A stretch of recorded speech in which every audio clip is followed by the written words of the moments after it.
కొంతమంది ఏదైతే నా మీద ఎలిగేషన్స్ వేయడం కానీ లేకుంటే ఏదైతే చెప్పడం కానీ మీరు చేస్తూ ఉన్నారో దాని గురించి ఈరోజు నేను మీకు చెప్పాలి, కనీసం నా వైపు నుంచి కూడా మీరు వినాలి అనే ఒక బాధతో నేను ఈరోజు వచ్చి చెప్తా ఉన్నాను. సో దయచేసి మీరు అందరూ కూడా వింటారు, విని నాకు కూడా మీ ద్వారా న్యాయం జరుగుతుందనేసి నేను ఈరోజు ముందుకు వచ్చి మాట్లాడుతూ ఉన్నాను. ఫస్ట్ నేను కూడా చెప్పేది వినండి, తర్వాత మీ ఇష్టం.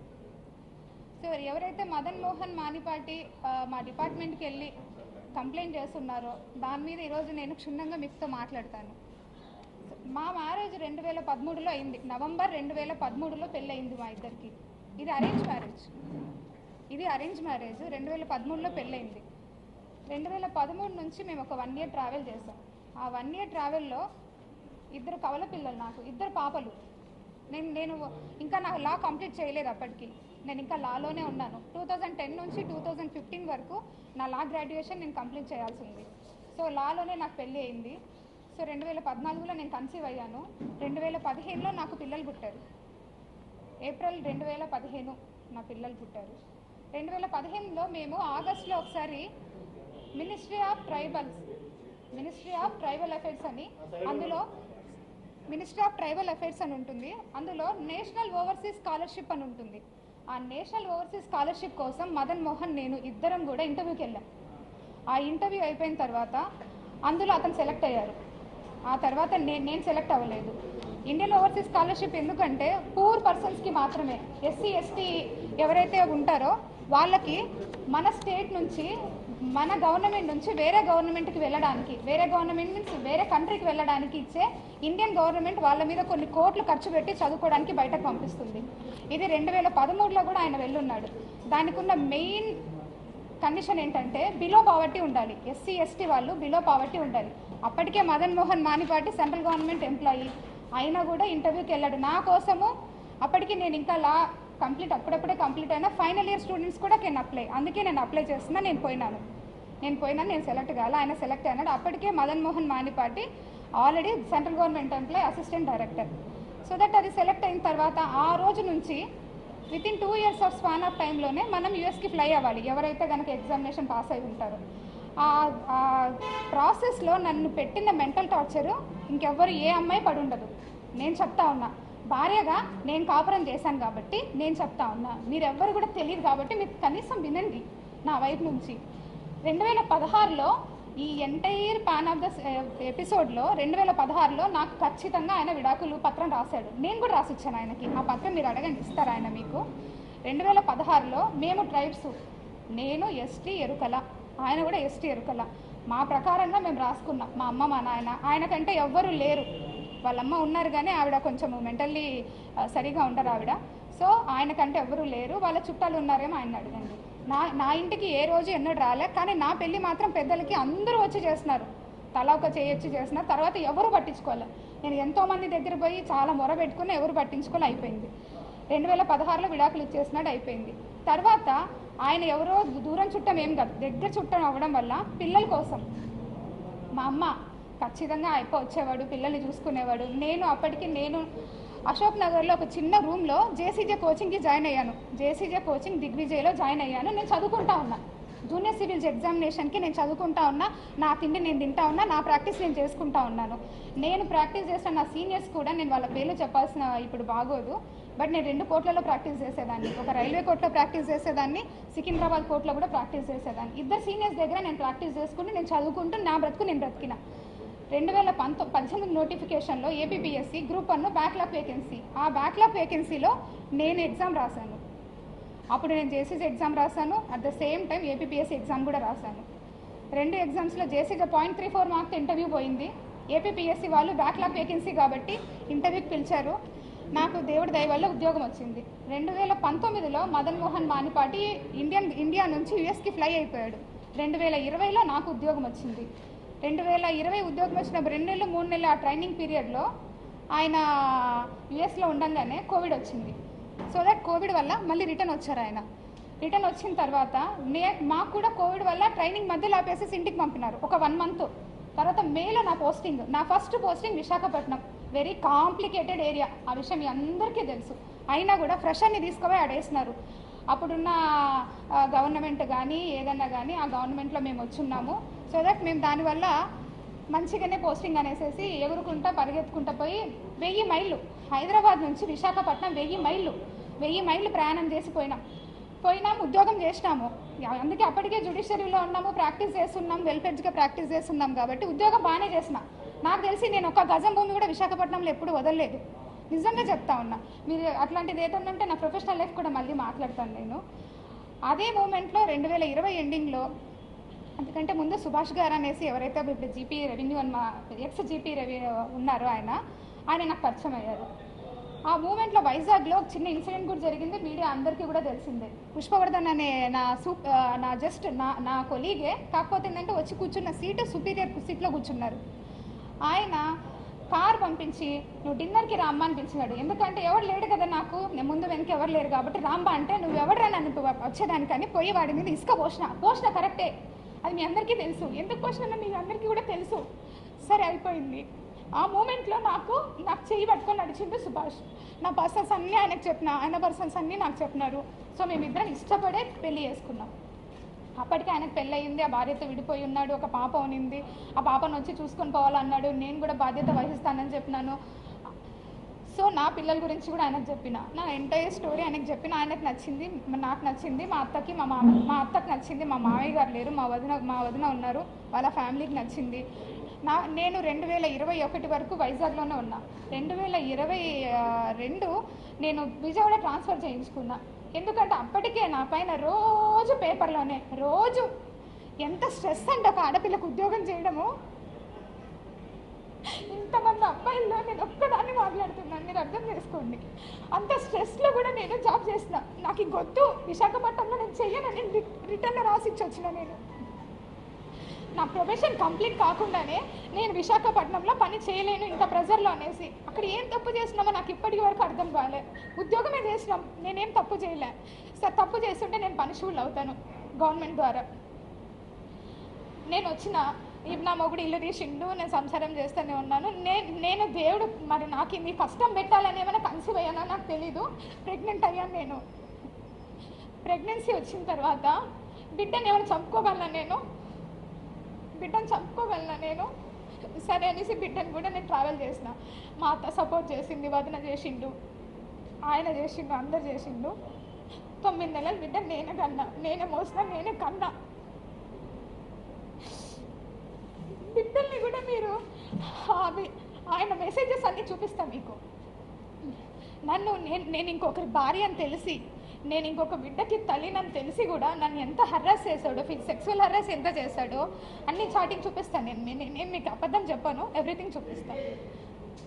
ఈ 2000 అయిపోయింది. యూఎస్ నుంచి రిటర్న్ వచ్చాడు మదన్ మోహన్ మానిపాటి. రిటర్న్ వచ్చిన తర్వాత కూడా నేను చెప్పిన, బిడ్డ ఇది అనేసి వచ్చిన వెంటనే విశాఖపట్నం వచ్చాడు తన బిడ్డల్ని చూసుకునేదానికి. ఇదే అండి అనేసి బిడ్డను తీసుకొని చూపించినాను కూడా నేను అతనికి. చూపించిన తర్వాత అతను చాలా మెంటల్గా స్ట్రాంగ్గా ఫిక్స్ అయిపోయిన, అంత జరిగింది. తర్వాత నేను ఎందుకు అడిగినానంటే, సుభాష్ అప్పటికే సుభాష్కి తెలుసో తెలియదని నాకు తెలీదు. ట్రైబల్లో ఎప్పుడు కూడా మేము రాసుకున్నాం విడాకుల ఒప్పందం. నేను ఆయనకు రాసిచ్చిన, ఆయనకు నాకు రాసిచ్చిండు. నేను అది కూడా చెప్పిన ఆయనకి. లేదు లీగల్గా కూడా తీసుకో అన్నారు. సరే అనేసి నేను మదన్ మోహన్ మానిపాటిని అడిగిన. సరే అనేసి ఇద్దరం కలిసే డాక్యుమెంట్ చూపిస్తా, ఇద్దరం కలిసే మేము విశాఖపట్నం కోర్టుకి అప్రోచ్ అయినాం. విశాఖపట్నంలో ఫైల్ చేసినాము, ఏప్రిల్ మంత్లో ఫైల్ చేసినాము. ఆ ఫైల్ చేసిన దానికి గాను ఇద్దరి మధ్యన ఒక అండర్స్టాండింగ్ మీద కొన్ని ఎంఓయూలు కూడా రాసుకున్నాము. పిల్లల విషయము, తర్వాత ఇల్లు విషయం, ప్రాపర్టీల విషయము, బంగారం విషయము, కార్ విషయము, ఎవ్రీథింగ్ రాసుకున్నాము. సరే ఇంత జరిగింది, ఇంత బాగా ఉంది. మదన్ మోహన్ మానిపాటికి సడన్గా మరి ఏమైందో తెలియదు. అంతకంటే ముందు నుంచే అదే మనసులో ఉన్న అనుమానము, మీ పేపర్లో ఏదైతే పెట్టాడో ఈ అనుమానం అంతటి కారణము డబ్బు. ఆ డబ్బు నన్ను 30 కోట్లు నేను సంపాదించి ఇచ్చేంత అర్హత కానీ, లేకుంటే ఉద్యోగం కానీ నా దగ్గర లేదు. నా ఉద్యోగము 58,000 ఈరోజు జీతం నాది. 35,000 కార్ అలవెన్స్ ఇస్తారు ఒక అసిస్టెంట్ కమిషనర్కి, మీకు జీతం కూడా చెప్పాలి. నేను డిపార్ట్మెంట్కి వచ్చినప్పుడు నేను బెగ్గర్ని కాదు, ఐఎమ్ నాట్ ఏ బెగ్గర్.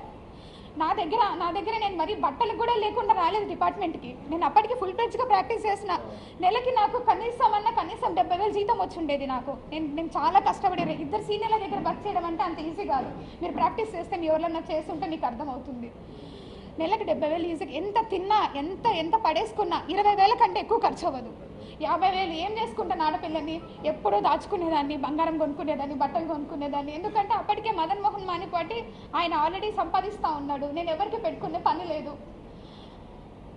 ఎంతసేపు వచ్చింది సంపాదించిందంటే నేను ఎవ్రీ ఇయర్ ప్రాపర్టీ స్టేట్మెంట్స్ ఇచ్చాను, చూసుకున్న నా పేరు మీద ఏమేమి ఉంటాయి, ఏమేమి కథ మీరు ఇప్పుడు మీరు ఆధార్ కార్డ్ కొట్టినా పాన్ కార్డ్ కొట్టినా వస్తుంది. బట్ ఒక్క విషయం ఏంటంటే I'm not a beggar. Especially ఏంటంటే ఇంత ఇష్యూ జరగడానికి కారణం ఐఎమ్ వన్ ట్రైబ్. నేను ఒక ఎస్టీ అమ్మాయిని కాబట్టి ఇంతమంది నన్ను టార్గెట్ చేశారు. ఇంతమంది అంటే అందరినీ నేను అనలేనండి. నన్ను ఎవరైతే ఇంతగా ఎలా మాట్లాడుతున్నారు అనేది నాకు ఈరోజు కనీసం మీరు ఒక్కొక్కరు చెప్పాలి. మీరు అదే వేరే కులం వాళ్ళని అనగలరా? ఒక ట్రైబ్ అమ్మాయి నేను ఉద్యోగం చేయకూడదా? నేను మంచి బట్టలు వేసుకోకూడదా? నేను నగలు వేసుకోకూడదా? నేను సంపాదించకూడదా? నేను కష్టపడి అడ్వకేట్ ప్రాక్టీస్ చేశానండి. నేను ఎవరి దగ్గర ఒక సొమ్ము లాక్కోలే. నాకు చేతనైతే ఒక 10 మందికి ఉద్యోగం కోసం నా దగ్గర తెలిసిన వాళ్ళని ఎంతోమందిని అడిగాను నేను. ఇంకా సాయి రెడ్డి సార్ గురించి వస్తే మీకు చెప్పాల్సిన వెరీ ఇంపార్టెంట్. ఆయన ఒక respected person. Vijayasai Reddy sir నేను ఫస్ట్ టైం విశాఖపట్నంలోనే చూసిన ఆయన్ని. నాకు చిన్నప్పటి నుంచి ఒక సర్పంచ్ కూడా తెలియదు. మా రాయలసీమలో నేను నంద్యాల, మా రాయలసీమలో ఆడపిల్లలు దేనికి బయటకు పోయి ఊర్లు తిరిగేది, లేకుంటే ఎంఆర్ఓ ఆఫీసులకు తిరిగేది నాకు తెలీదు. నేను ఎన్నడూ ఒక సర్పంచ్ని కూడా చూడలేదు నేను పుట్టి పెరిగినప్పటి నుంచి. ఒక్కసారిగా ఒక ఎంపీ గారు నాకు పరిచయం అయ్యేసరికి అబ్బా ఇలా ఉంటుంది.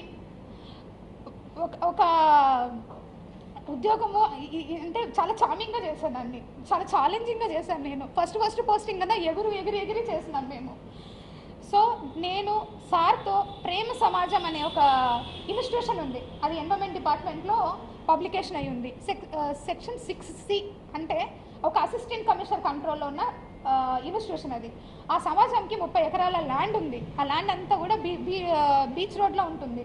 అందులో సాయి ప్రియ రిసార్ట్స్ అని ఉంది. ఆ రిసార్ట్స్ వాళ్ళు 30 ఎకరాల భూమిని వాళ్ళొక్కరే ఎంజాయ్ చేస్తూ చాలా తక్కువ అమౌంట్ నాకు గుర్తులేదు, అప్ టు 5 lakhs లోపే ఉంది. చాలా తక్కువ అమౌంట్ని వాళ్ళు పే చేస్తూ ఉన్నారు. అది నా దృష్టికి వచ్చింది సార్ ద్వారా. సరే అనేసి నేను ఇన్స్పెక్షన్కి వెళ్ళాను. అప్పటికే నాకంటే ముందు ఒక 10 మంది ఆఫీసర్స్ చూసింటారు అలాంటి, కానీ ఎవ్వరు ఎవిక్షన్ చేయించలేదు. నేను పోయినాను, సాయి ప్రియ సార్ వాళ్ళతో మాట్లాడాము. సార్ అన్నారు మేము ఇది వాడుకుంటున్నాం, మిగిలినంతా కూడా ఖాళీగా ఉందన్నారు. Then I said that sir మీరు అలా ఉన్నప్పుడు మరి మా భూమి మాకు ఇచ్చేయండి, మాకు అప్పచెప్పండి. ఆ ప్రేమ సమాజం వాళ్ళు వేరే వాళ్ళకి అయినా లీజ్కి ఇచ్చుకుంటారు, వాళ్ళు ఒక రూపాయి బెనిఫిట్ పొందుతారు అన్నారు. మరి మా 2.5 ఎకరాల్లో వాళ్ళు ఆల్రెడీ అప్పటికే 1/4 బిల్డింగ్ వాళ్ళ కళ్యాణ మండపం కట్టుకున్నారు, 3/4 బిల్డింగ్ మన ఎండోమెంట్ డిపార్ట్మెంట్ ల్యాండ్ వాడుతూ ఉన్నారు. సో దట్ ఆ 3/4 బిల్డింగ్కి కూడా నేను చాలా అమౌంట్ నన్నే అడిగారు ఎంత లీజ్ అమౌంట్ అని. నేను రిజిస్ట్రేషన్ డిపార్ట్మెంట్కి అప్లై చేసి అప్పుడున్న మార్కెట్ వాల్యూ ఎంత ఉందో 22.5 లక్ష అమౌంట్, 5 లక్షల లోపల అమౌంట్ కంటే 22.5 లక్ష అమౌంట్ని ఒక్కసారిగా వాళ్ళకి లీజ్కి పెంచేసి అప్పుడున్న కమిషనర్ గారు అర్జున్ రావు గారు ఇచ్చారు. ఇక్కడ నేను ఎవరి ల్యాండ్ తీసుకొని వచ్చాను? ఎండోమెంట్ భూమిగా తెచ్చాను. ఎవరికి ఇచ్చాను? ప్రేమ సమాజంకేగా తెచ్చాను. ఇది నాకు సార్తో ఉన్న పరిచయం. దాని తర్వాత ప్రతి డిస్టిక్లో కూడా ట్రస్ట్ బోర్డ్స్ ఉంటాయి. ఎండోమెంట్లో ఏమేమి జరుగుతుందో మీకు కూడా తెలియాలి కాబట్టి చెప్తున్నాను. ట్రస్ట్ బోర్డ్స్ కూడా ప్రతి ఒక్క జ్యూరిస్డిక్షన్లో ఎమ్మెల్యేలు కానీ సర్పంచ్లు కానీ లేకుంటే అక్కడ ఉన్న హానరబుల్ రెస్పెక్టెడ్ పీపుల్స్ ఎవరైనా సరే చెప్తే వాళ్ళు ఒక లిస్ట్ ఇస్తారు. ఆ లిస్ట్లో కమిషనర్ అల్టిమేట్ అథారిటీ ఉంటుంది. ఆ అల్టిమేట్ అథారిటీ కోసం సార్ వాళ్ళు కూడా మాకమ్మ ఇవన్నీ కూడా ట్రస్ట్ బోర్డులు ఎన్ని ఉన్నాయో అడిగాను. ఆ విధంగా డిపార్ట్మెంటల్ ఇష్యూసే మాట్లాడినాను సార్తో. నేను ఎక్కడ కూడా నా పర్సనల్ ఇష్యూ ఒక్కటి కూడా చేయించుకోలేదు. ఎవరైనా ఉంటే కూడా అలాంటివి ఉన్నా మీరు నాకు అడగండి, నేను చెప్తాను. ఈ విధంగా పరిచయమైన వ్యక్తి, ఆయన వయసు ఏంది? నా వయసు ఇప్పుడు 35 ఏళ్ళు, ఆయన వయసు 68 ఏళ్ళు. ఎట్లా మాట్లాడతారు మీరు? అంటే ఏ ఆఫీసరు ఏ ఎమ్మెల్యేతో మాట్లాడద్దా? ఏ మినిస్టర్తో మాట్లాడద్దా? ఏ ఆఫీసర్లు మాట్లాడద్దా? ఇప్పుడు నేను మీతో మాట్లాడుతున్నాను, ఇంత మాత్రాన మీకు నాకు ఏమైనా రిలేషన్ ఉన్నట్ట? ఒక ఆడపిల్ల మాట్లాడకూడదా? అంత పెద్ద అయినంత మీరు మాట్లాడేటప్పుడు కనీసం నేను ఇక్కడే ఉన్నానుగా, సస్పెన్షన్ పీరియడ్లో ఊరు దాటకూడదని నాకు ఇచ్చారు ఆర్డరు. ఆ మూమెంట్లో మీరు నన్ను అడిగి ఉండొచ్చుగా, నా నెంబర్ ఎవరి దగ్గర నుంచైనా తీసుకొని ఉండొచ్చు మీరు. సో మీరందరూ రాసినారు, మీరందరూ మీన్స్ ఎవరెవరైతే ఎలిగేషన్ వేసినారో రాసినారు, బాగుంది. ట్విట్టర్ గురించి మీరు కామెంట్ చేశారు. నేను ట్విట్టర్లో పోస్ట్ చేయకూడదా? నాకు right to freedom of speech లేదా? ఆర్టికల్ 14 నాకు అప్లై కాదా? Article 21 right to privacy.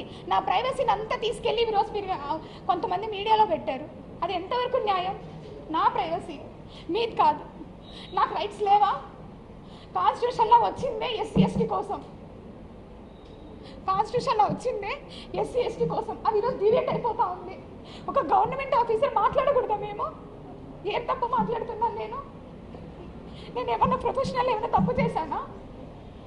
నేను నిజంగా ఆంధ్రజ్యోతి పేపర్ రాశానండి, 100 కోట్లు రాశారు ఆంధ్రజ్యోతి పేపర్ నేను సంపాదించిందని. 100 కోట్లు మీరు ఈరోజు రాసినందుకు మదన్ మోహన్ వాణిపాటి నన్ను 75 కోట్లు అడిగాడు. నేను ఏడికి వెళ్ళి రావాలా? నా ఉద్యోగ కాలం ఎంత? 4 ఏళ్ళు డిపార్ట్మెంట్కి వచ్చి నేను ఎట్లా సంపాదిస్తాను? మీరు చెప్పండి ఇక్కడ ఉందనేసి. నేను రెడీ, నేను రిజైన్ చేస్తా, పోనీ నన్ను తీసుకెళ్ళి జైల్లో పెట్టండి. ఏంటిది ఇదంతా? ఉద్యోగం చేయొద్దా? నేను కాదండి, ప్రతి ఒక్క గవర్నమెంట్ ఆఫీసర్ సఫర్ అవుతున్నారు. ఉమెన్ గవర్నమెంట్ ఆఫీసరు, మీకేం తెలుసు ఎన్ని హరాస్మెంట్స్ జరుగుతుంటాయో మాకు. పొద్దున్న లేయాలా, వంట చేసుకోవాలా, పిల్లల్ని చూసుకోవాలా, పరిగెత్తాలా, ఉద్యోగం చేయాలా. నా ర్యాంకు, నాది గస్టెడ్ ఆఫీసర్ ర్యాంకు. ఎన్ని బర్డెన్స్ ఉంటాయి. మీరు నా ప్రొఫెషనల్ లైఫ్ గురించి కూడా నేను తప్పకుండా మాట్లాడతాను. నేను ఎందుకు సస్పెండ్ అయినా కూడా మీకు తెలియాలి. ఇది రైట్ టైం నేను మాట్లాడడానికి. వద్దు, ఒక స్ట్రైబ్ అమ్మాయి ఉద్యోగం చేయకూడదు అంటే నేను చెయ్యను అంతే. మేము మంచి బట్టలు వేసుకోవద్దు, మంచిగా మాట్లాడకూడదు. ఇప్పుడు నా ఎంప్లాయీస్ ఉన్నారు, ఎంప్లాయీస్కి నేను మీకు ఒక హైరార్కీ ఉంటుంది. ఎవరికి జోనల్ జర్నలిస్ట్ ఉంటారు, డిస్ట్రిక్ట్ జర్నలిస్ట్ ఉంటారు, తర్వాత మీ హెడ్ ఉంటారు, ఇవన్నీ ఉంటారు. మీకు ఒక హైరార్కీ ఉన్నప్పుడు నాకు కూడా ఒక హైరార్కీ ఉంటుందిగా. Commissioner, additional commissioner, regional joint commissioner, deputy commissioner, assistant commissioner, executive officers. ఒక డిస్ట్రిక్ట్ అడ్మినిస్ట్రేటివ్ కంట్రోల్ కింద అందరూ ఎగ్జిక్యూటివ్ ఆఫీసర్స్ ఉంటారు. దుర్గా టెంపుల్ హుండీ కూడా అసిస్టెంట్ కమిషనరే కేసు పంపించాలి. ఇది ఒక hierarchy. Section 6A, B, C అని 3 ఇన్స్టిట్యూషన్స్ ఉంటాయి, 3 హైరార్కీలు ఉంటాయి. నేను నా కంట్రోల్లో ఉండే అన్నీ కూడా సెక్షన్ 6C ఇన్స్టిట్యూషన్స్, అంటే బిలో 5 lakhs రూపీస్ ఉన్న ఇన్కమ్ ఉన్న ఇన్స్టిట్యూషన్స్ నా దగ్గర ఉంటాయి. నాకు 9 ఛార్జీలు పెట్టారు.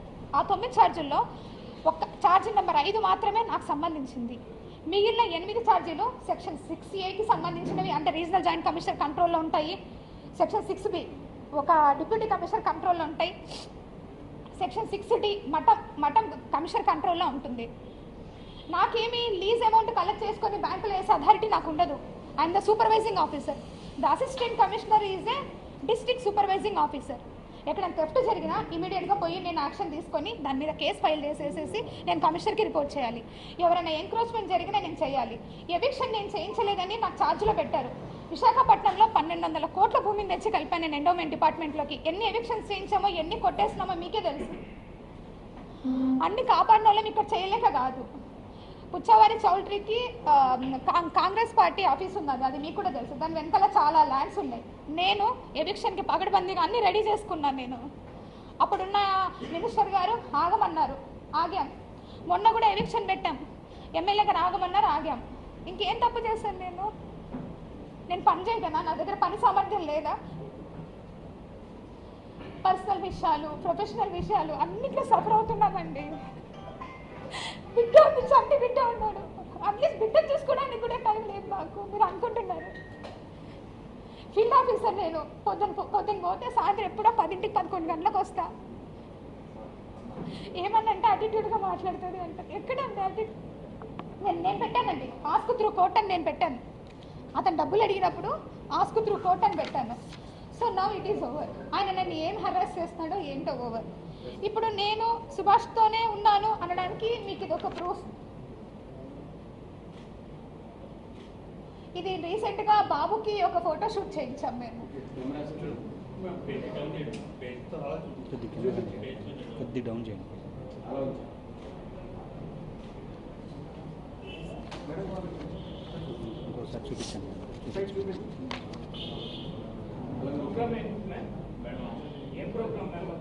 ఇది బేబీ ఫోటో షూట్ చేయిస్తాం కదా అది, అండ్ ఇంకా బర్త్డే పార్టీ అండ్ మా అత్తమ్మ వాళ్ళు అందరం కలిసి బేబీకి నేమ్ సెరమనీ, తర్వాత ఫుడ్ ఫీడింగ్ అన్నీ చేసినాము. అది ఓకే, అది నేను చూపిస్తాను.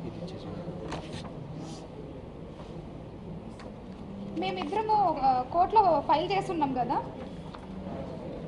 ఇదిగోండి మ్యూచువల్ డైవర్స్ ఫైల్ చేసిన కాపీ. మా అడ్వకేట్ గారు సతీష్ కుమార్ గారు విశాఖపట్నంలో ఉంటారు. ఆయన మీరు కావాలంటే మీరు ఆయనతో కూడా మాట్లాడవచ్చు, whether we file or not. ఆ నంబరింగ్ కూడా అయింది, ఆ నంబర్ కూడా చెప్తాను నేను మీకు కావాలి అంటే. దిస్ ఇస్ సార్ ఏప్రిల్లో సార్, ఏప్రిల్లో ఫైల్ చేశాము. ఇయర్ 2024 ఏప్రిల్లో mutual divorce. For mutual divorce కూడా ఆయన 1 CR నన్ను డిమాండ్ చేశాడు. నా దగ్గర అంత లేవని కూడా చెప్తున్నాను. నా దగ్గర నుంచి ప్రామిసరీ నోట్ కూడా రాయించుకున్నాడు.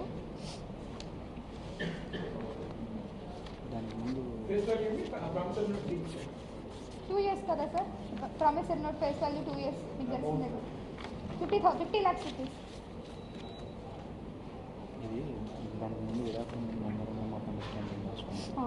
విడాకుల ముందు మేము అడ్వకేట్ దగ్గర ఫైల్ చేసాము. అప్పుడు ఒక MOU రాసుకున్నాం. ఈ MOUలో క్లియర్గా నా దగ్గర నుంచి సైన్ తీసుకున్నాడు.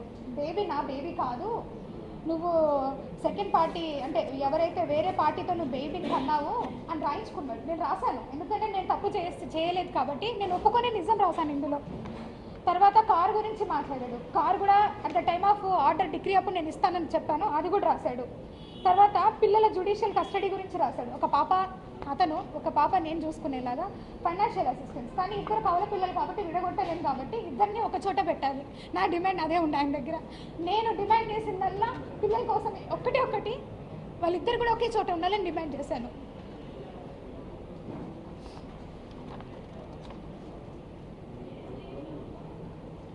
ఇక్కడ రాశారు, therefore the total listed above points has to be fulfilled by the said 2 parties. ఈ రెండిటి వల్ల నువ్వు మ్యూచువల్ డైవర్స్కి నేను వస్తున్నాను, మనం మ్యారేజ్ డిజాల్వ్ చేస్తున్నాము, నువ్వు నీ ఇష్టం వచ్చిన లైఫ్లో నువ్వు ఉన్న నేను రాశాను, నీ పర్సనల్ లైఫ్ని నువ్వు చూసుకొని ఆయన రాశాను. ఇంకా నేను ఏం చేశాను మీరు ఒకసారి చెప్పాలి. ఎందుకంటే సార్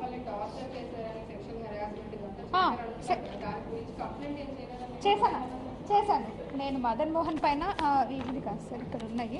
ఇందులో నేను ఇంకొకరి భార్య అని తెలిసిన తర్వాత, ఇంకొక బిడ్డకి తల్లి అని తెలిసిన తర్వాత కూడా అతను విజయవాడకు వచ్చినప్పుడు నన్ను హోటల్కి రా నాతో సెక్స్ పార్టిసిపేట్ చేయి, అది కూడా ఉంది. నేను నా డిపార్ట్మెంట్కి వెళ్ళొచ్చిన తర్వాత వెళ్ళాను, పోలీస్ స్టేషన్కి వెళ్ళాను. నన్ను మెంటల్గా హరాస్ చేస్తున్నారు అని చెప్పాను. ఇంత మొత్తంలో ఇదంతా స్టోరీ నేను కోర్టు ద్వారా వెళ్ళుండొచ్చు. ఎందుకంటే నేను కూడా ఒక లీగల్గా ఒక అడ్వకేట్ని, నా education background BA LLB. So అందు గురించి నేను ఎందుకు అతని మీద క్రిమినల్ కేసు ఎప్పుడు ఫైల్ చేయలేదంటే, నాకు ఆల్రెడీ విడాకుల పత్రం రాసిచ్చేసినాడు. ఎందుకు రాసిచ్చేసినాడంటే section 498 it's criminal offence for matrimonial ఇష్యూస్లో మీకు అందరికీ కూడా తెలిసింది. అది కనుక ఒకసారి ఫైల్ అయిపోతే ఎట్టి పరిస్థితుల్లో పాస్పోర్ట్ రాదు, ఎట్టి పరిస్థితుల్లో వీసా కూడా రాదు. కాబట్టి ఆయన ముందుకు వచ్చి ఆయన రాసిచ్చినాడు. ఎందుకంటే ఆయన అమెరికా పోవాలి కాబట్టి. ఈ అమెరికా పోయింది కూడా ట్రూగా ఇల్లీగల్. అది నేను కంపల్సరీ సెంట్రల్ గవర్నమెంట్కి నేను కూడా లెటర్ పెడతాను. ఎలా పోయినారు, ఇండియన్ గవర్నమెంట్ ఒక మనిషి మీద 2 కోట్లు పెడుతుంది ఇన్వెస్ట్మెంట్ పెట్టి చదివించినట్టు పంపిస్తుంది. పోయి చదువుకొని వచ్చిన తర్వాత మళ్ళీ వాళ్ళు ఇక్కడ వచ్చి ఆ 2 నెలలు ఉద్యోగం చేయాలి. అది ఓన్లీ బిలో పావర్టీ లైన్కి, మనలాగా గవర్నమెంట్ ఉద్యోగాలు చేసే వాళ్ళకి కాదు. నన్ను ఇంత హరాస్మెంట్ చేస్తున్నాడు, మెంటల్ హరాస్మెంట్, ఫిజికల్ హరాస్మెంట్ అడుగుతా ఉన్నాను. నన్ను కొట్టి నా ఒళ్ళు బొద్దు పడిపోయింది అతను చేసిన హాస్టల్కి. నేను ఇంకా లా చదువుతాను అప్పటికే. కడుపుతున్నప్పుడు కూడా కొట్టాడు. ఇంకేంటి నేను అతనితో ఎందుకు ఉండాలి? కడుపుతున్నప్పుడే చెప్పినా నేను మా వాళ్ళందరికీ నేను ఉండనంటే ఉండను, మీకోసము పిల్లలు ఉండే వరకు నా బాధ్యత కాబట్టి నేను ఉంటాను. ఎందుకంటే ఇంత పొట్ట కవల పిల్లలంటే నా స్ట్రెచ్ మార్క్స్ ఇక్కడి వరకు ఉంటాయి తెలుసా మీకు? అరే ఎట్లా మాట్లాడతారంటే అసలు ఎలా ఇది సాధ్యం? విజయసాయి రెడ్డి సార్ ఎంత పెద్ద మనిషి ఆయన వయసుకి నా వయసు కన్నా తేడా లేదా కనీసం? మహాన్యూస్ అన్నిసార్లు ఆయన పేరు పెట్టి రాస్తా ఉన్నారు. అసలు నేను ఇక్కడే ఉన్నా, లోకల్లోనే ఉన్నా. సస్పెన్షన్ ఆర్డర్లో క్లియర్గా మెన్షన్ చేసి ఉన్నారు ఎక్కడ పోకూడదని. నేను కమిషనర్కి మెసేజ్ పెట్టినా, సార్ బిడ్డల్ని చూసుకునేదానికి పోవాలి సార్ అనేసి నేను మెసేజ్ పెట్టిపోతా. అరగంట పర్మిషన్ అయినా సార్కి మెసేజ్ పెడతాను. నేను సస్పెన్షన్లో కూడా నేను సార్కి పర్మిషన్ అడిగిన మెసేజ్ పెట్టా. అన్నిసార్లు అలా ఒక పెద్ద ఆయన గురించి రాస్తా ఉన్నారు కదా మీరు. రాసేటప్పుడన్నా కనీసం వయసు గుర్తు రాలేదా మీకు? అరే నేను మాట్లాడితే తప్ప ఇంకెవరితో మాట్లాడాలి? మేము ఓన్లీ లేడీ ఆఫీసర్స్తోనే మాట్లాడేది ఒక రూల్ పెట్టండి. గవర్నమెంట్ ఆఫీసర్స్ అసలు మాట్లాడకూడదని కాన్స్టిట్యూషన్లోనే అమెండ్ చేయండి. పోనీ ఒక గవర్నమెంట్ ఆఫీసర్ మాట్లాడకూడదా? ఎంతసేపు మదన్ మోహన్ చెప్పాడు బాగుంది. ఎందుకంటే ముందు వెళ్ళాలి అన్నాడు. ఎక్స్ వై జెడ్ ఇంతమందితో అంటా ఉన్నాడే. నేను అలా ఎలా నేను మనిషినండి, ఉనండి. ఇష్టపూర్వకంగా నేను ఒక మనిషితో ట్రావెల్ చేసే హక్కు నాకుంది. నా ప్రైవసీ రైట్స్ అన్నీ మీరు తీసుకుపోయి ఈరోజు పని చేసుకున్నారు ఇష్టం వచ్చినట్లుగా. నేను చావాలా? నేను నా చావుకి కారణం ఎవరైతే ఎలిగేషన్స్ వేశారో వాళ్ళే అవుతారు. నా బిడ్డలకి వాళ్ళే రెస్పాన్సిబుల్ అవుతారు. ఎందుకంటే బ్రతకడం ఇంకా తెలిసిన వాళ్ళు, తెలియని వాళ్ళు, ఫ్రెండ్స్. జాబ్లో చాలా అంటే చాలా చామింగ్గా పనిచేసేదాన్ని. అందరూ ఎంప్లాయీస్ కూడా నేను వెళ్తున్నానన్నా కూడా ఏ రికార్డ్ చూస్తుందో ఏంటో అనే భయంతో ఉండేవాళ్ళు. ఇప్పుడు ఇంకే ఆఫీసర్స్ ముందు వర్క్ చేయాలి, నేను ఉద్యోగం కూడా వదిలేసి వెళ్ళిపోవాలి. గవర్నమెంట్ ఉండదు, ఏ గవర్నమెంట్ అన్నా రానియండి, గవర్నమెంట్ ఆఫీసర్కి సంబంధం ఉండదు.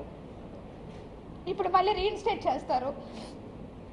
మళ్ళీ నేను ఒక దగ్గరికి ఆఫీసర్గా పోవాలి. అక్కడ లోకల్ పర్సన్స్ చెప్పింది చేయాలి కదా. లేదు నేను మీకు చెయ్యను అని అంటామా మేము? నేను రిక్రూట్ బై ద గవర్నమెంట్గా, అంతేగాని పొలిటికల్ పార్టీస్తో కాదు. అరే నేను ఒక బ్యాక్లాగ్ వేకెన్సీ వచ్చాను, కష్టపడి అంతో ఇంతో నేను కూడా చదువుకునే ఉద్యోగానికి వచ్చాను. ఎంతసేపు ఆంధ్రజ్యోతి పేపర్లో రాసింది 5 రోజులు రాశాడండి వరుస పెట్టి. నన్ను అడగండి, నేను ఈరోజు వచ్చాను కదా, ఎన్ని కోట్లు సంపాదించాను అడగండి. ఇంతమంది మీడియా ఉన్నారు, ఇది న్యాయంగా అనిపిస్తుందా మీకు? ఒక ఆడదాన్ని ఇంతగానో వేధిస్తూ ఉన్నారు.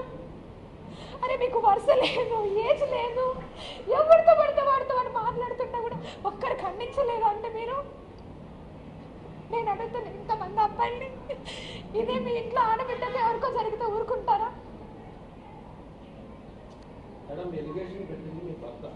అది ఓకే. మీ భర్త పెట్టిన లెటర్ కంప్లైంట్ ఆధారంగానే వార్తలు వేశారు ఎవరైనా? అవునండి. ఇందులో మీడియా వాళ్ళు సొంతగా మదన్మోహన్ గారు అనే మీడియా వాళ్ళకి ఎవరికి పరిచయం కాదు, మీ గురించి కూడా ఎవరికి అంత తెలియాలని విషయం లేదు. సో ఇందులో మీడియా చేసిన తప్పు ఏంటంటే ఆయన కంప్లైంట్ పెట్టాడు దేవాదాయ శాఖ కమిషనర్ గారికి.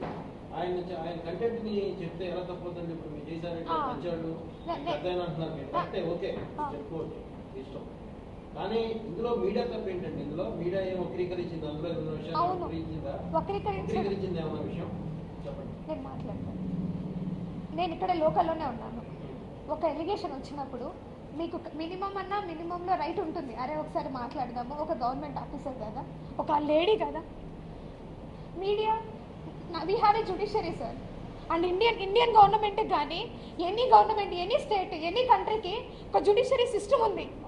ఆ జ్యుడిషియరీ సిస్టంలో ట్రయల్ అనేది జరుగుతుంది. పోలీస్ సిస్టమ్ ఉంది, పోలీస్ సిస్టంలో ఇన్వెస్టిగేషన్ జరుగుతుంది. ఇక్కడ ఇన్వెస్టిగేషన్ అంతా నాకు ఈరోజు ఎవరైతే ఎలిగేషన్స్ చేశారో వాళ్ళ మీదే. ఎలిగేషన్లా చూపించలేదు మీరు, కామా చూపించడం వేరు, ఫుల్ స్టాప్ చూపించడం వేరు. One by one. ఇప్పుడు ఆ లెటర్ డిపార్ట్మెంట్కి ఇచ్చారు కదా, డిపార్ట్మెంట్ నుంచి లెటరు కమిషనర్ గారికి ఇచ్చానని అంటున్నారు. బయటకి లెటర్ ఎలా వచ్చిందని నేను ఏమైనా తెలుసుకోవచ్చా? నాకు ఏమన్నా రైట్ ఉందా? అలా వస్తుందా డిపార్ట్మెంట్ నుంచి బయటకి లెటర్? ఆర్ మదన్ మోహన్ ఏమన్నా మీకు లెటర్ ఇచ్చి ఉన్నాడా?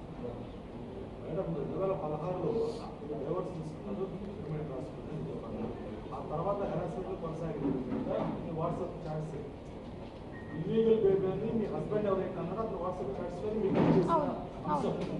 ఇంత హెరాస్ చేసి ఇబ్బందులు పడుతూ ఉన్నప్పుడు లీగల్ గా అతనిపై యాక్షన్ తీసుకోలేదు. చేశాను సార్.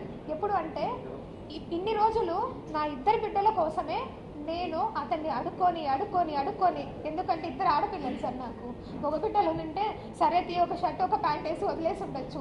ఆ ఇద్దరు ఆడపిల్లల కోసం వద్దు నువ్వు ఆగు, ఎందుకంటే నేను నీకు ఎన్నోసార్లు బతిలాడాను, దానికి తోడు నువ్వు ఎన్నో తీసుకున్నావు మా దగ్గర నుంచి అని అడిగిన. ఇప్పటి వరకు ఆయన బయటకు పోలే, ఎప్పుడు కూడా బయటకు పోలే. అన్ని ఒప్పుకొని మ్యూచువల్ డైవర్స్కి వచ్చి సంతకం పెట్టినాడు. ఎప్పుడైతే మరి ఆయన్ని ఎవరు ప్రొవోక్ చేశారో నాకు తెలీదు. వెంటనే డిపార్ట్మెంట్కి వెళ్ళి కంప్లైంట్ పెట్టాడు. దెన్ నా పేషెన్సీ పోయింది సార్. ఇంకా నా బిడ్డల్ని ఆయన బయట పెట్టాడు అంటే నన్ను పెడితే నా బిడ్డల్ని పెట్టినట్టే. ఇంకా నాకు కూడా మనసు ఇంకెలా ఉంటుంది మీరు ఆలోచించండి. సో దట్ నేను ఇంకా వెళ్ళి ఇమీడియట్గా వెళ్ళాను సార్. రాత్రి 10:30కి దిశ పోలీస్ స్టేషన్కి వెళ్ళిన నేను లాగిన్ చేసి వచ్చాను నా కంప్లైంట్ని. తర్వాత మరుసటి రోజు పోయి గవర్నర్పేట పిఎస్లో పెట్టినాను. సీఏ గారితో కూడా చెప్పేసి వచ్చిన. ఫోన్ చేశారు, ముందు రోజు కంప్లైంట్ పెట్టున్నాడు, మరుసటి రోజు ఫోన్ స్విచ్ ఆఫ్ అయినది. మేడం గారు, ఎస్ఐ గారు అక్కడే నా ముందే 4 సార్లు కాల్ చేసింది, ఫోన్ స్విచ్ ఆఫ్.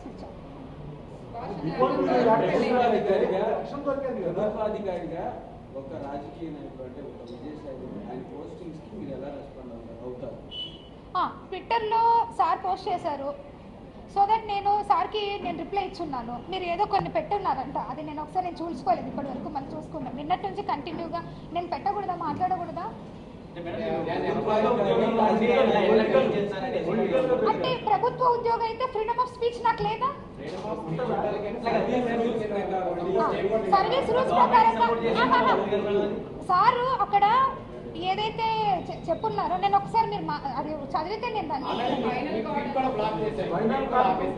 చూస్తా.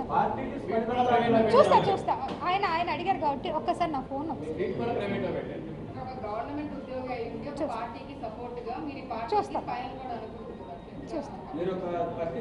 చూస్తాను సార్. నేను ఒక్కసారి ఇప్పుడు మీ ముందే ఒకసారి ఓపెన్ చేస్తాను. రాజకీయ నాయకుల పోస్టింగ్లకి ప్రభుత్వ అధికారులు రెస్పాండ్ అవ్వకూడదని కూడా మేబీ నాకు తెలిసి ఉండకపోవచ్చేమో మీరు అన్నది.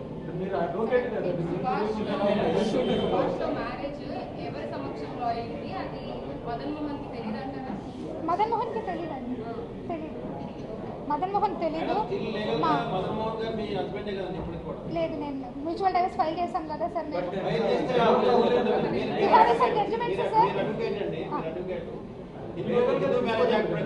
మా మ్యారేజ్ నేను టైప్ సార్, మా దాంట్లో ఆకు ఒక ఇచ్చి కూడా వదిలించుకుంటాను. మీరు ఒకసారి చూడండి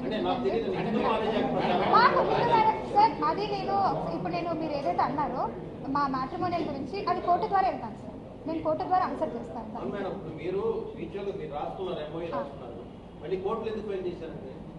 నేను చెప్పేటప్పుడే కన్ఫ్యూజన్లో చెప్పాను సార్. కోర్టుకి మ్యూచువల్ ఎందుకు వెళ్ళాల్సి వచ్చింది అనేది కూడా చెప్పాను నేను. కాదు మేడం, మీరు రాజ్యాంగ ప్రకారం మాట్లాడుతున్నారు, మరి డైవర్స్ కూడా రాజ్యాంగ ప్రకారం వెళ్ళాలి కదా, మీ సాంప్రదాయం ప్రకారం వెళ్ళినా కూడా పర్మిషన్ టైంలో కోర్టు అప్రోచ్ అవ్వాలి కదా. 2016లో రాసుకున్నాం కదా సార్.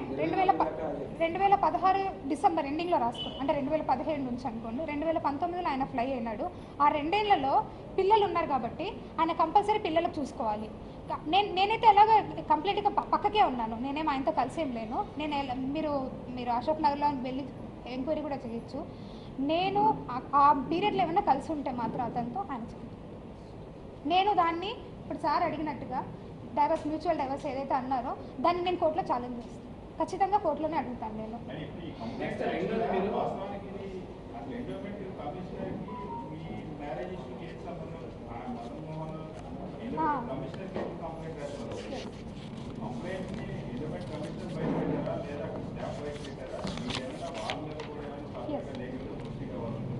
Yes sir. ఒక డిపార్ట్మెంట్కి, మా డిపార్ట్మెంట్ కాదు సార్, ఎనీ డిపార్ట్మెంట్కి చాలా టపాస్ వస్తూ ఉంటాయి. ఆ టపాస్ అని ఇప్పుడు నా ఆఫీస్లో కూడా టపాస్ వచ్చి ఇన్షియల్ వేసేసి పంపిస్తాం. వన్స్ ఒకసారి ఇన్షియల్ వేసిన తర్వాత గవర్నమెంట్ ఆఫీసర్ ఆ టపాని 80% బయటకి ఇవ్వం. వాళ్ళకి కావాలి అంటే వాళ్ళు ఒక లెటర్ ద్వారా తీసుకొని దాన్ని స్కాన్ చేసుకొని మళ్ళీ వాళ్ళ కాపీ మాత్రమే ఇస్తాం. కొంతమంది తప్పు రాసినామమ్మ మళ్ళీ ఏంటమ్మా అంటారు. ఇక్కడ ప్యూర్గా నాకు తెలిసి నేను చెప్తా ఉన్నా, ఎందుకంటే ఈరోజు తెలియాలి కాబట్టి. కమిషనర్ గారి దగ్గరికి ఆయన వెళ్ళారంట. కమిషనర్ గారు అని క్లియర్గా చెప్పారు, ఇది మీ మ్యాట్రిమోనియల్ ఇష్యూ, మీరు కోర్టు కానీ పోలీస్ కానీ ఉంటుంది, మీరు అప్రోచ్ అవ్వండి అని. వెంటనే అతను అడిషనల్ కమిషనర్ దగ్గరికి వెళ్ళారు. ఆయన విషయం విన్నారో లేదో నాకు తెలీదు, మీరు ఏదైనా చెప్పాలనుకుంటే రిటర్న్లో ఇవ్వండి అన్నారంట. సో దట్ అందుకే రిటర్న్లో ఇచ్చారనేసి నాకు వేరే వాళ్ళ ద్వారా తెలిసింది. కానీ ఎవరిచ్చినా సరే డిపార్ట్మెంట్ నుంచి బయటికి పోకూడదు. దాని మీద నేను క్రిమినల్ యాక్షన్ అడుగుతాను. నేను ఖచ్చితంగా సైబర్ క్రైమ్లో నేను అడుగుతాను. ఎందుకంటే ఆ లెటర్ని అలా బయటికి ఇష్యూ చేయడం అనేది ఖచ్చితంగా ఒక గవర్నమెంట్ సెక్టర్కి రూల్స్కి అగెనెస్ట్ అది. ఎందుకంటే మీరు అనొచ్చు ఎన్నో వస్తుంటే ఆర్డర్ కాపీ ఎప్పుడు వస్తుందంటే ఆఫ్టర్ డిజిటల్ సైన్. ఒక కమిషనర్ డిజిటల్ సైన్ అయిపోయిన తర్వాతనే ఆర్డర్ కాపీ వస్తుంది. దాన్ని మీకు ఎలాగో మాకంటే ముందు ఎక్కువగా ఆర్డర్స్ తెలిసిపోతూ ఉంటాయి. అది అడిషనల్ కమిషనర్కి ఇచ్చారని నేను విన్నాను. మరి I don't know whether address commissioner చేస్తారు, కమిషనర్ తీసుకోలేదంట సార్. అడిషనల్ కమిషనర్ గారికి ఇచ్చారని నేను విన్నాను. రాకూడదు. Yes sir, yes. అయినా సార్ ఆయన ఎగ్జాక్ట్ కాదు సార్, ఆయనకు నా మీద ఇష్యూ ఉంటే ఖచ్చితంగా he have a judiciary, he must be approach the judiciary. ఎందుకంటే ఆల్రెడీ నువ్వు ఒక జ్యుడిషియరీలోనే మనం ఫైల్ చేస్తున్నాం, నువ్వు మళ్ళీ అదే పోవాలి కదా, నువ్వు మళ్ళీ క్రియేట్ అది నాకు తెలియదు sir.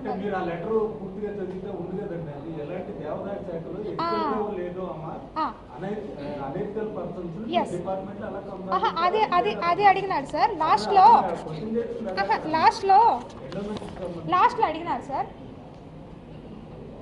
I humbly request the endowments office, please put up inquiry, let me know who is the real father. I am wondering being such a scared and hostic endowment department. Okay, ikkada inquire and let me know who is the father. This is job to the judiciary. The job is by the judiciary.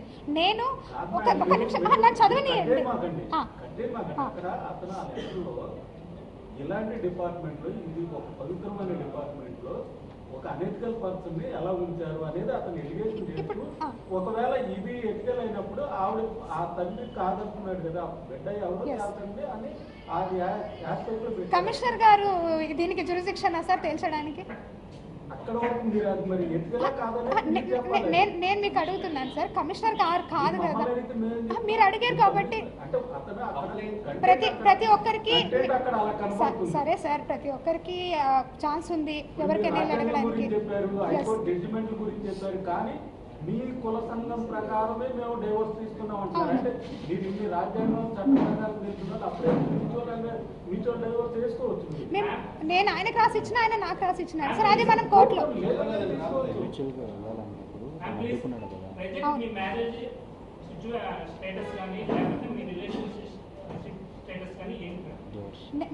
మేమిద్దరం divorce మెంటల్లీగా ఫిజికల్గా ఒక only నేను already ఇప్పుడు మీకు చూపించాను కదమ్మా 2016 నుంచి నేను నీతో సంసారం చేయడం లేదు కదా అని నేనే మెసేజ్ పెట్టాను దానికి. నెక్స్ట్ నా పిల్లల కోసమే అతను కంపల్సరీ ఉంటాడు, ఎందుకంటే యాజ్ అ ఫాదర్గా అతని మినిమం నీడ్స్ క్లియర్ చేయాలి. అతను నా న్యూ బార్న్ బేబీ నాతో ఉన్నాడు సార్, ప్రెసెంట్ నేనే నా దగ్గర ఉన్నాను. మదన్ మోహన్ కి నా బిడ్డకి ఎలాంటి సంబంధం లేదు. It is very clear. ఆ బాబుకి తండ్రి పోతిరెడ్డి సుభాష్, ఇది వెరీ క్లియర్. ఎస్ మేమిద్దరం చేసుకున్నాం, అఫీషియల్గా కాదు సార్, మేమిద్దరం ఇష్టపడి చేసుకున్నాం. తర్వాత అత్తమ్మ వాళ్ళందరూ ఎగ్రీ అయ్యారు. ఆ ఫొటోస్ కూడా కావాలంటే లేదు, నేను చేసుకోలేదు రిజిస్ట్రేషన్. నెక్స్ట్ మీరు ఇందాక చాలా చాటింగ్ చేశారు, అబ్యూజింగ్ చాటింగ్ చేశారు నాతో. అవును, మీరు కంప్లైంట్ పెట్టారు, ఏ స్టేషన్లో కంప్లైంట్ పెట్టారు? నేను యాజ్ ఏ ఎంప్లాయీగా మదన్ గారు చేశారని చెప్పారు. ఎస్ సార్, నేను ఎందుకు సార్ ఇందాక అడిగారు ఎందుకు ముందుకు వెళ్ళలేదంటే కేవలం 2 ఆడపిల్లలే సార్. ఆడపిల్లల కోసమే నేను ఈ రోజు వరకు కూడా నేను ఆగాను. ఎప్పుడైతే ఆయన పోయేసేసి డిపార్ట్మెంట్కి లెటర్ పెట్టిన రోజు కూడా నేను ఏం బాధపోలేదు సార్. నాకు తెలియలే అసలు లెటర్ పెట్టి నాకు వార్న్ చేసి వెళ్ళాడు, నేను పోతాను, మీ కమిషనర్ మాట్లాడతాను, నీ పరువు తీస్తా, అంతు తీస్తా అని. మాట్లాడుతుంటారులే అనేసి నేను లైట్ తీసుకుని ఎప్పుడైతే లెటర్ ఇంకా గురించి నాకు తెలిసిందో నేను స్ట్రైట్ అవే పోలీస్ స్టేషన్కి వెళ్ళాను. నాకున్న ప్రైమరీ అప్రోచ్మెంట్ పోలీస్ స్టేషన్ కాబట్టి, ఎందుకంటే నాకు అప్పటికే థ్రెటన్ ఉంది, బిడ్డను చంపే అని. సో దట్ నేను వెంటనే వెళ్ళాను పోలీస్ స్టేషన్కి. అంతవరకు మీరు ఎందుకు అడగలేదంటే నా దగ్గర సమాధానం నా పిల్లలు కాబట్టి నేను వెళ్ళలేదు.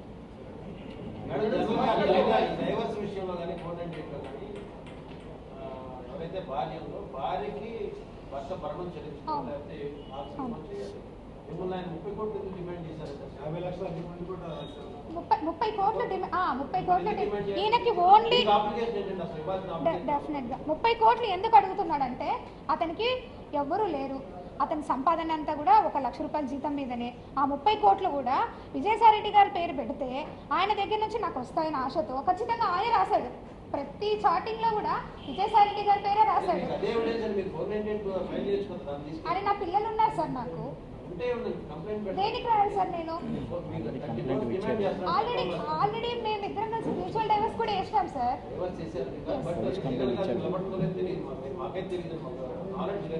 దేని మీద సార్? మ్యూచువల్ డైవర్సే ఫైల్ చేస్తున్నాను సార్ కోర్టులో. సో మీరు ఆయన 30 crores డిమాండ్ చేస్తామనే తప్పు. ఆయన భర్తగా అంటే భర్త అయినా తప్పలేదు కానీ భర్త చూస్తూ ఉన్నాడు. ఆయన 30 crores డిమాండ్ చేసినప్పుడు మీరు ఎందుకు కేసు పెట్టారు? నేను ఎలాగో ఇవ్వలేను సార్. దేనికి సార్ నేను ఫైల్ చేయాల్సింది? అతను నా బిడ్డలకి తండ్రి. అతను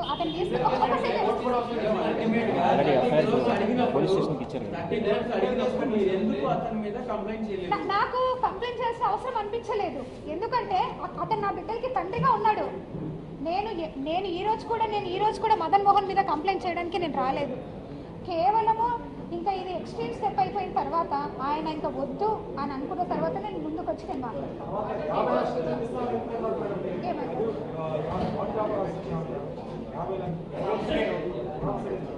అది కూడా పిల్లల పేరు మీద వేస్తాను. ఏడంట సార్ డబ్బు ఫస్ట్ నుంచి డబ్బే సార్ నా లైఫ్ సార్. మీరు ఫస్ట్ నుంచి చూస్తారు. నాకు ఇచ్చాడు సార్ 30 లక్షలు నేను సార్ మీకు చూపిస్తాను. నాకు ఇచ్చాడు కూడా. అంటే లీగల్గా బ్యాంక్ ట్రాన్సాక్షనే రాశాను సార్ మా సార్. ఇంకోటి భయ్యవారే సార్ మీరు సార్ సెకండ్ పేజ్ ఉంటుంది. 30 లక్షలు నాకు ఇచ్చాడు సార్. ప్లీజ్ ఇప్పుడు మదన్ మోహన్ మీరు ఎక్కడున్నారు, ఎవరితో ఉన్నారు అన్ని చేయగలిగారు. మీరు మదన్ మోహన్ మీద ఎటువంటి ఎంక్వైరీ పెట్టారు? నాకు అవసరం లేదు సార్. అదేంటండి ఎందుకు సార్? నేను ఆయనతో ఉంటాననుకున్నప్పుడు కూడా ఇవాళ విడిపోయిన లవర్స్ కూడా ఎంక్వైరీ పెట్టారు. నాకెందుకు సార్? నాకేం అవసరం?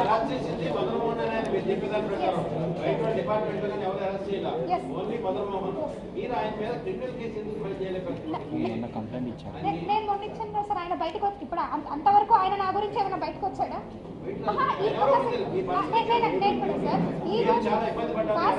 ఈ రోజు వరకు కూడా మదన్ మోహన్ మానిపాటి ఇన్ని లాస్ట్ 3 months నుంచి విజయసాయిరెడ్డి గారి గురించి, సుభాష్ గురించి చాటింగ్ చేస్తాం మదన్ మోహన్. మరి ఇన్ని రోజుల నుంచి బయటకు రాలేదు. ఈ రోజు ఎందుకు బయటకు వచ్చినట్టు అది నాకు తెలియదు సార్. అది నేను ఎలా చెప్పగలుగుతాను? నేను అది ఆయనకే తెలియాలి, వచ్చిన ఆయనకే తెలియాలి.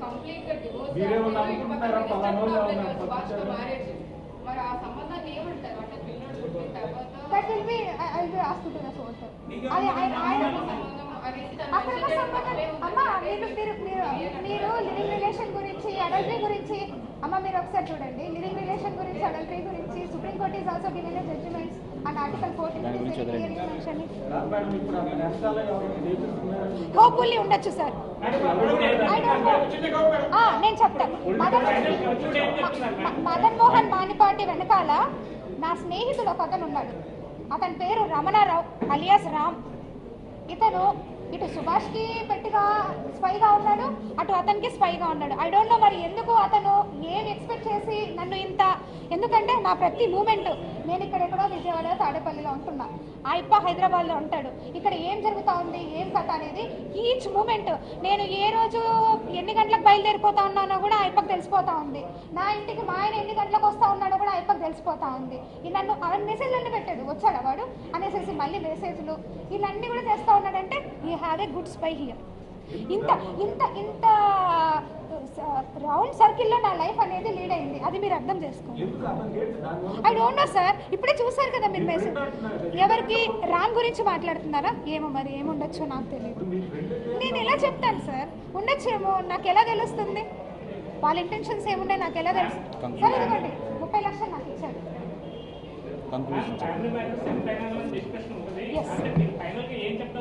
సార్ ఫైనల్గా నేను చెప్పాలనుకుంది ఏంటంటేనండి, మొత్తం కూడా తప్పుడు ప్రచారం జరుగుతూ ఉంది. దయచేసి మీరందరూ కూడా ఓ ఫ్రెండ్ అనుకుంటారో, సిస్టర్ అనుకుంటారో, లేకపోతే మీ ఇంట్లో పిల్ల అనుకుంటారో, లేకపోతే పోనీ రోడ్డు మీద పోయి ఆడపిల్ల అనుకుంటారో, కనీసం హ్యూమన్ రైట్స్ అంటే ఉన్నాయండి నాకు. అట్లీస్ట్ దాన్నన్నా కాపాడండి. ఇంత క్యారెక్టర్ అసాసినేషన్ ఇస్తా ఉన్నా, రేపు పొద్దున బయటకు పోయి నేను ఎట్లా మోహన్ చేయించాలా, ఎట్లా ఉద్యోగం చేయాలా? పులిస్ స్టాప్ పెట్టారు, పులిస్ స్టాప్ పెట్టేశారు సార్. మీరే పులిస్ స్టాప్ పెట్టేశారు. విజయసాయిరెడ్డి సార్ ఫోటో ఒక్క నిమిషం. నాకు తెలియదు సార్, నాకు తెలియదు సార్. నేను యాజ్ ఎ ట్రైబ్గా నేను సక్సీడ్గా అయ్యాను నా లైఫ్లో. ఒక ఎస్టీ అమ్మాయిగా నేను చదువుకొని, ఎందుకంటే ఎస్టీలో చాలా తక్కువ మంది చదువుకుంటారు, చాలా బాగా మాకు అన్ని ఫెసిలిటీస్ ఉండవు. అయినా సరే నేను లా గ్రాడ్యుయేషన్ ఫస్ట్ టైం నేను మా కుటుంబం మొత్తంలో ఒక ఆడపిల్ల హైదరాబాద్కి పోయి చదువుకున్న పిల్లలు నేను ఒక్కదాన్ని ఫస్ట్ టైం. నేను పోయి చదువుకున్నా, నేను ప్రాక్టీస్ చేసుకుంటానే, ఇంటర్న్షిప్ చేసుకుంటానే నేను చదువుకున్నా.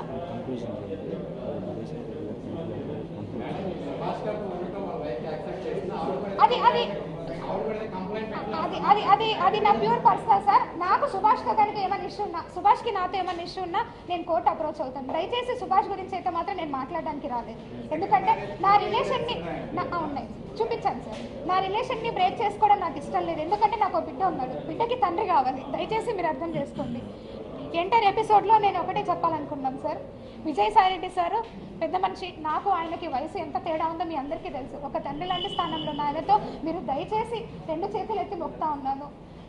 కనీసము నాలాగా ఒక ఆఫీసర్ ఒక ఎమ్మెల్యే దగ్గరకు మినిస్టర్ దగ్గరకు పోయి మాట్లాడాలన్నా మినిస్టర్లు భయపడేలాగా చేయొద్దు, అట్ ద సేమ్ టైం ఆఫీసర్లు భయపడేలాగా చేయొద్దు. కనీసం ఈ రోజు నేను ఏదైనా మహాన్యూస్ ఛానల్ ఇదే మహాన్యూస్ ఛానల్ పై కూర్చొని మాట్లాడాలన్నా ఇదే వంశీ గారితో మాట్లాడి నాకు భయంగా ఉంది. అరే దేనికి వచ్చిందో ఈ అమ్మాయి అని క్రియేట్ చేస్తారేమో అని. ఆ క్రియేషన్ దయచేసి మీరు మాకు ఇవ్వద్దు.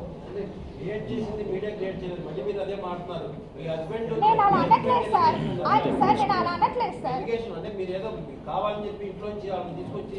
సార్ నేను అలా అనట్లేదు సార్. కానీ ఒక్క చిన్న మాట, అరే మన ఊర్లోనే ఉంది ఆ అమ్మాయి, మనందరం కూడా దుర్గా టెంపుల్లో పనిచేస్తాం, ఒక్క మాట మాట్లాడి ఉండొచ్చు కదా sir. I want to say another thing sir. ఏదైతే నేను సస్పెన్షన్ పీరియడ్ జరిగిందో దాని గురించి అంత క్లారిటీగా చెప్పాను. అది నేను ఛార్జెస్ కూడా ఇస్తాను. నేను వర్క్ చేసింది ఇదే విజయవాడలో ఎన్నో ఎవిక్షన్స్కి నేను ఆల్రెడీ నోటీసులు చేసినాం. విశాఖపట్నంలో కూడా చేస్తున్నాం. ఇక్కడ ఫణి కుమార్ అని ఒక ఇన్స్పెక్టర్ ఉన్నాడు. ఆ ఇన్స్పెక్టర్ వల్ల ఎంటైర్గా ఈ ఆంధ్రజ్యోతి పేపర్ ఉండొచ్చు, ఈనాడు ఉండొచ్చు, ఏదైనా ఉండొచ్చు, ఇంత ఓపెన్ మీడియాలో I just want to request for you everything. దయచేసి మీరు పేపర్లో రాసేటప్పుడు పర్సనల్గా పెట్టుకోకండి సార్. ఎందుకంటే దానివల్ల మాకు మెంటల్గా కానీ చాలా డిస్టర్బ్ అయిపోతుంది. సెక్షన్ 354 కూడా మోడెస్టీ ఆఫ్ ఉమెన్ ఎంత జరుగుతా ఉంది పేపర్లో సార్. పేపర్లో కనీసం అదన్నా మీరు రిక్వెస్ట్ చేయండి. మీడియా అంటే ఇట్ ఈస్ వెరీ స్ట్రాంగ్. నేను ఈనాడు పేపర్లో చూసా, చదువుకొని ఎగ్జామ్స్కి ప్రిపేర్ అయ్యాను. చాలా గౌరవం ఉంటుంది మీడియా అంటే. ఇంత దిగజారిగా మాట్లాడతారా మీడియా అనేది? రేపు పొద్దున్న ఫ్యూచర్ జనరేషన్కి మీరు కనీసం నిలబడాలి సార్. లేదంటే గవర్నమెంట్కి మేము రిక్వెస్ట్ చేస్తున్నాం, కొన్ని రూల్స్ అన్నా మార్చండి జర్నలిజంలో అట్లీస్ట్. ఇప్పుడు నేను మాట్లాడాను కదా సార్.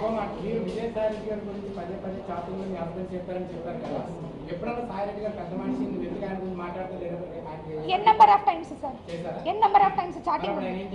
ఎవరు అతను 1 వేలో మాట్లాడతారు కానీ 2nd వేలో మాట్లాడేది సార్ ఎవరు కూడా. నేను ఎంత రిక్వెస్ట్గా మెసేజ్లు పెట్టాను, కోపం వచ్చినప్పుడు నేను కూడా మాట్లాడాను. ఫైనల్గా నేను మీ అందరికీ లేదు సార్, ఫోన్ స్విచ్ ఆఫ్ అవుతుంది. Phone switch off. ఆడ సిఎస్ఐ గారు కూడా మాట్లాడారు. ఫైనల్గా I just want to request you all sir, దయచేసి ఒక పెద్ద మనిషిని ఆయనని మీరు అనేటప్పుడు కనీసం ఒక మాట అడిగిండాల్సింది అడగలేదు. ఇప్పటికైనా దయచేసి అర్థం చేసుకొని నా బిడ్డకి తండ్రి సుభాష్, ఇది మీరు ఇప్పుడైనా మీరు నమ్మి మీరు ఏదైతే మాట్లాడారో అదంతా కూడా ఒక్కసారిగా మీరు కనీసం చేయండి. ఏదైనా ఉంటే జ్యుడిషియరీకి నేను అప్రోచ్ అవుతాను. నాకు పర్సనల్గా ఏమైనా ఇష్యూ ఉంటే సుభాష్తో నేను అప్రోచ్ అవుతాను. ఇంతకు మించి నేను మీ దగ్గర నుంచి ఏం కోరుకోవట్లేదు. అట్లీస్ట్ యాజ్ విజయవాడకి ఒక వేరే ఊరి నుంచి వచ్చిన ఒక అమ్మాయి ఇక్కడ పనిచేస్తుందనైనా సరే మీరు చెప్పండి చాలు. I'm so happy for that sir. Thanks మీ అందరు కూడా ఈరోజు కనీసం నా మొర వినడానికైనా మీరు అందరూ వచ్చినందుకు I'm very happy to all. Each and మీ ప్రతి పేరు మీద కూడా నేను థ్యాంక్స్ చెప్పుకుంటున్నాను. ఇప్పుడైనా గవర్నమెంట్ ఆఫీసర్ రైట్స్ కాపాడండి. Thank you sir. And by the way నా కొడుకు పేరు పోతిరెడ్డి